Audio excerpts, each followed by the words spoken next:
The transformation has been underway for a couple of years now on the campus of UMass Boston.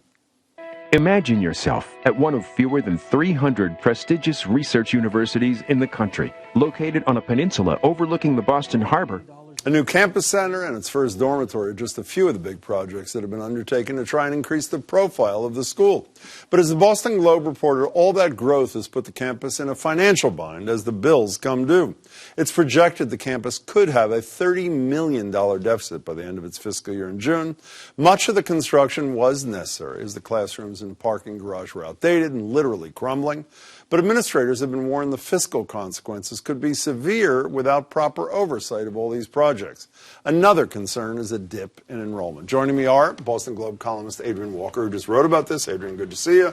Paul Revels, former Secretary of Education in Massachusetts, currently professor at Harvard's Graduate School of Education. Paul, it's good to see you, too. Good to be here, Jim. Adrian, for people who don't know, why does UMass matter to Boston? UMass matters because it's a really unique institution that serves a population that A, can't afford other colleges, and B, needs it to have access to higher education. So why is, with construction that's necessary, one of the most beautiful sites ever, and affordability, which is almost an oxymoron when it comes to colleges, why is enrollment down? Well, it's only down a little, but I think... But it's not up as it was projected. I know, but I think the dorms are going to make a huge difference. So what's your sense on the enrollment issue? Well, I mean, enrollment's been growing steadily over time, so it's important to put it in perspective. It may have dipped a little bit by only a couple hundred, I understand, from last year. So there is a play here on the part of UMass that it's going to attract more students and attract a wider range of students, and those students will help support, make them more economically self-sufficient than they have been. And, I think there's reason to believe that they can fulfill that plan, but there's some problems that have gotten in the way. There was an internal report in 2011 I wrote about in your piece, and I think it was Laura Krantz who wrote a piece in the Globe before that, on your watch that seems, at least as an outsider, and I should say in the spirit of full disclosure, my older daughter went to UMass Boston for 1 year before she went out to Western Massachusetts, that was essentially ignored. I mean, it almost was prescient. It seemed to predict both the construction and the potential huge deficits not so long ago, 5, 6 years ago. No? Is that fair? Well, I don't remember the particular report, but I do remember the conversation at the time. And as in a lot of conversations, there were a range of scenarios.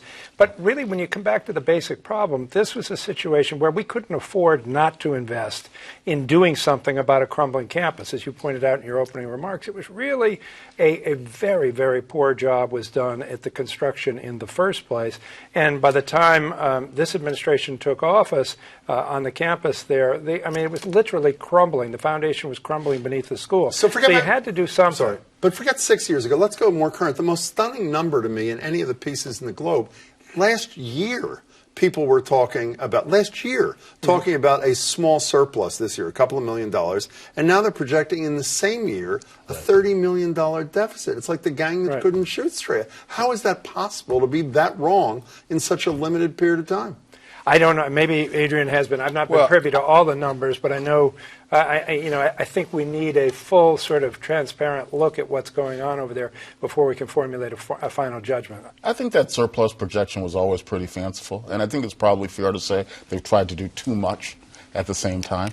And I think that's part of what's happened. The other thing, going back to the enrollment piece, is that part of it is they want more out-of-state students who pay twice as much to go there as in-state students. But they've been way off on those estimates, attracting. Exactly. Well, that's what's killing them. Yeah, but, and that's what that's an integral part of all of this strategy. It's part of the financial plan, is that you get that out-of-state tuition. They're paying a higher percentage of the cost, and that enables you to keep the burden down. You mentioned nobody knows what will really attract people from Florida or Wisconsin to UMass Boston. That's why the projections Fabulous are city, beautiful campus, new buildings, dormitories. But I want to talk about the leader. For all those reasons, just a moment. I mean, it is a public institution. We're trying to keep the fees and tuition down to a point where it's affordable. And I think when you look at what's happening in the private colleges, UMass, even at the out-of-state rate, is a bargain. I agree on with a beautiful campus in a world-class city. Can we talk about city? the leader who almost everybody knows? Keith Motley is a huge, and I don't mean that as a pun, even though it is a pun, huge figure in this community. But it seems to me as an outsider, I mean, you spoke to Marty Meehan, who runs UMass over the weekend. He tells you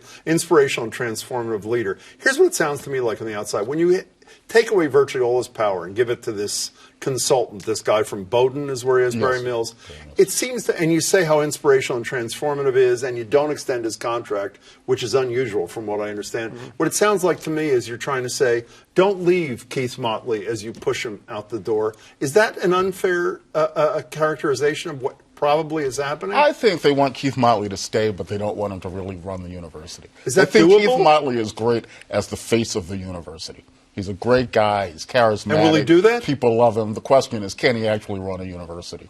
And 7 years into his tenure, that's still a fair question. So what's the fix here? Is. I mean, you used to be in charge of these kinds of things. We see the history department's told to do no copying, to me, which is almost laughable when you're dealing with $30 million. Getting pretty desperate. So does the state have to step in under Charlie Baker? What's the fix to cause this place to survive and prosper? This is now at the desk of the president of the university, so I think the first prerogative is there, and they're obviously taking steps. They've appointed somebody who has a distinguished national reputation. This Mills guy, this Barry Mills guy, who used to be at Bowdoin, who has put other financial houses in order, and I think he deserves a shot there. Do you think he can even fix it internally? Well, I think this is a fixable situation. I mean, I agree with Adrian that this is, this is tragic, particularly for students, and if allowed to fester and get worse, it's a horrendous problem for the university. But I do think the attractiveness is there. The basic value proposition in public higher education is there.